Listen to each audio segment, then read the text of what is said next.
बिस्मिल्लाहिर्रहमानिर्रहीम। सन्यासी बाबा उल्फत हुसैन की तरफों अस्सलाम वालेकुम। अज तक ही सुनते आए हो ए कैप्सूल खा लो, ए मजून खा लो, ए गोलियां खा लो, लेकिन कदे हकीम ने कदे किसी बंदे ने ये नहीं सोचा कि इंसान की बाडी की है या इसका मजाज की है, एक किस तरह का इलाज होना चाहिए। कैमिकल पाई जा रहे हैं, तुहानू देई जा रहे हैं। जिन्नी देर दवाई खाते हो तुसी सैट रहिंदे हो, जदों दवाई छड़ देंदे हो फिर आने वाली जगह ते आ जाते हो।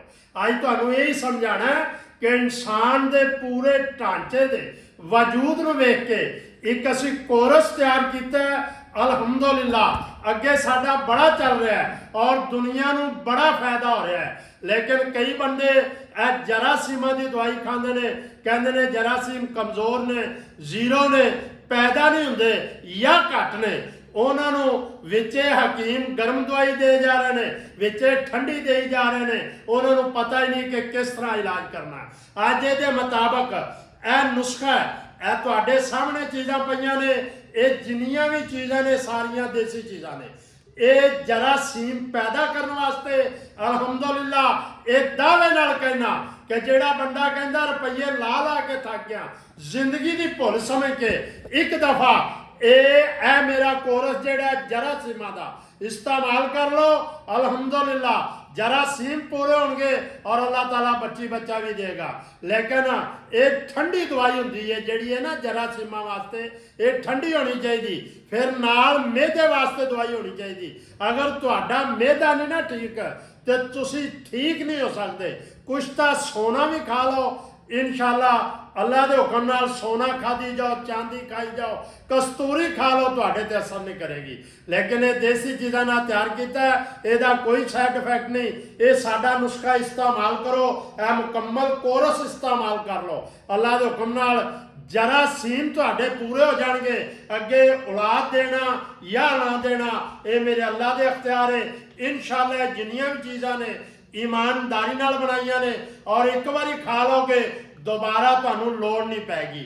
लेकिन एक गल दस दियां, जेड़ा हुंदा ना जरासीमा वास्ते एक कल्ली दवाई खानी चाहिए। जरासीमा वास्ते यह साडा कोरस है, ये ठंडा है, जरासीम पैदा करेगा, मणी गाड़ा करेगा।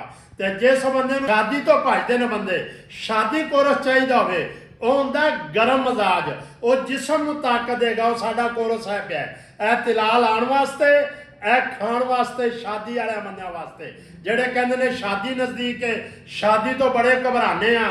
तो जिस बंदे नूं शादी की वजह तो परेशानी है, कहता सुस्त रहिंदा, कमज़ोर रहिंदा, टैट नहीं रहिंदा, टाइम नहीं लगता, वो मेरा कोरस इस्तेमाल करे, नाला तिला इस्तेमाल करे। तो हमेशा वास्ते एक गल ज़हन च रखनी है, जिहड़ी चीज़ गर्म होएगी वो ताकत वाली होएगी, जिसम नूं ताकत देगी, पट्ठियां नूं ताकत देगी, पावरफुल नफ्स नूं टाइट रखेगी।